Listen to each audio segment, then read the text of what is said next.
Camera is rolling. Camera 2 is rolling. Just for preparation. First question of the day. Who is Ken Miller before he's a shop owner, and where did he grow up, and what was the world like? Wow. How far you want me to go back? I'm getting old. It goes back pretty far now.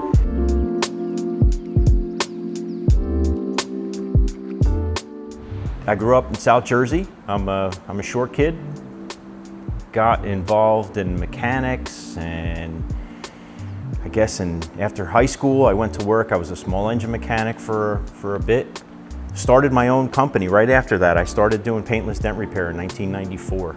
You know, being in the paintless dent repair business, you're kind of in and out of body shops. I had probably 70 body shops or so that I would go to on a regular basis. So in and out of body shops, I got to see all different kinds of shops. Good ones, bad ones, dirt floor shops, you know, really glitzy shops. So I kind of got an education on all the different types of body shops while I was doing that. And then I went to work for the dealership group. I was the general manager of a used car reconditioning center for a new car dealer group. I did that for 6 years. We created a body shop program there, paintless dent repair, wheel repair, cosmetics repair.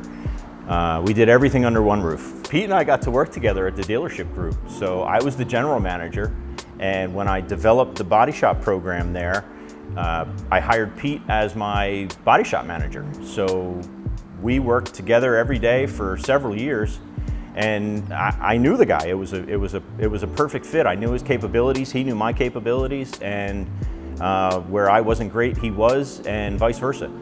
And then the opportunity arose in 2017 to start 821 Collision, and here we are.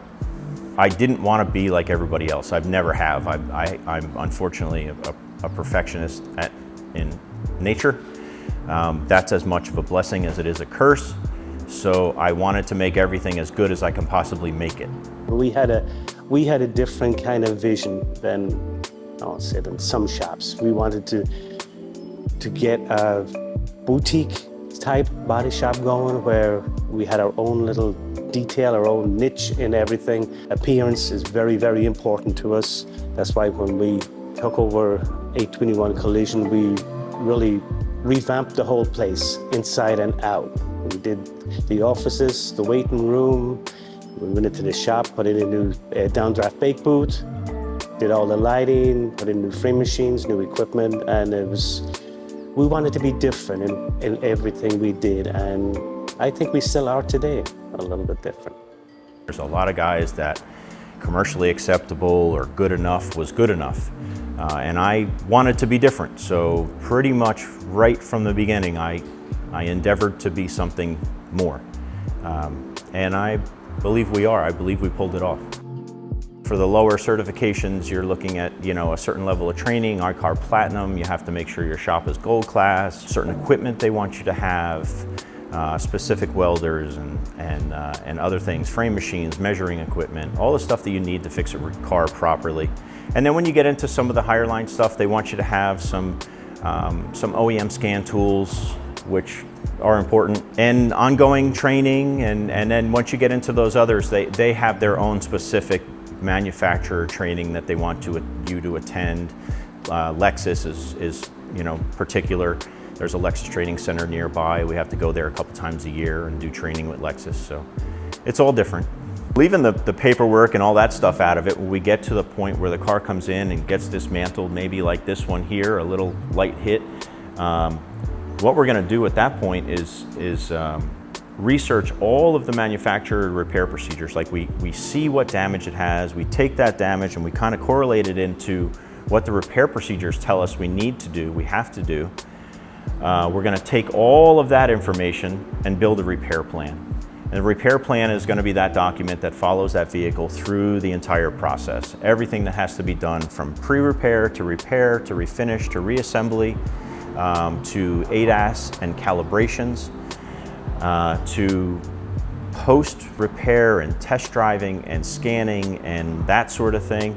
And then into the final inspections, where we actually go back and check everything, make sure everything is functioning. We have checklists that we follow to make sure that every single thing is checked: brakes, fluids, wheel torque, everything that we've touched is done.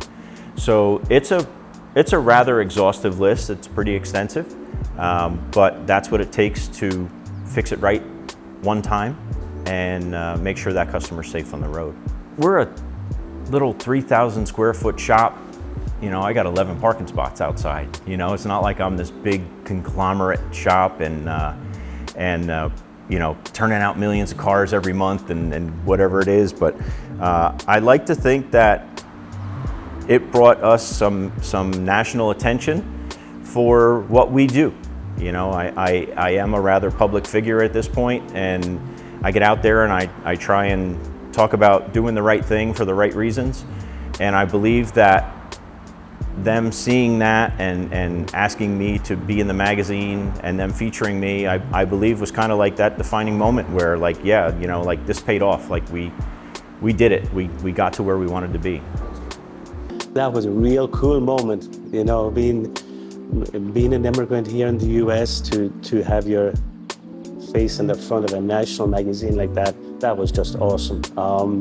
What an achievement! But it was great, and you know, we had our shop set up, and you know, photo of the front of the shop out there with Ken and I. It felt really, really great, near and dear to both of us. Yeah.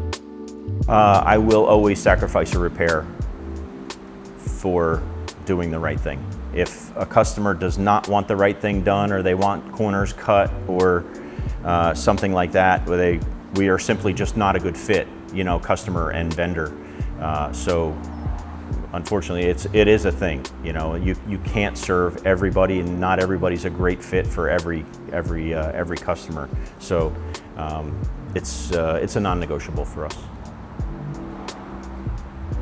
I think about it all the time, like where every single repair that we do, like to make sure that we get it right. Did we do the proper procedures? Have we completed all the test welds, and is everything perfect? And it just, those are the things to me that are, there's nothing more important, you know. And I'll relate it to a story. My daughter, when she was first driving, deployed the seat belts in her little Honda, and I've shared this on social media. Maybe some of you have seen it. And in that particular car, the seat belts cinch down and deploy, and they get stuck, and you have to replace all the seat belts, the buckles, the airbag controller, some sensors. So I did that job, and I followed it to the letter. And probably about time out.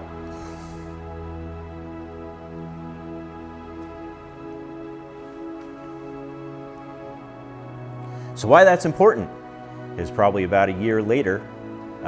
She's driving home late at night, and patrol car ran a red light, and she T-boned him at like 40 miles an hour.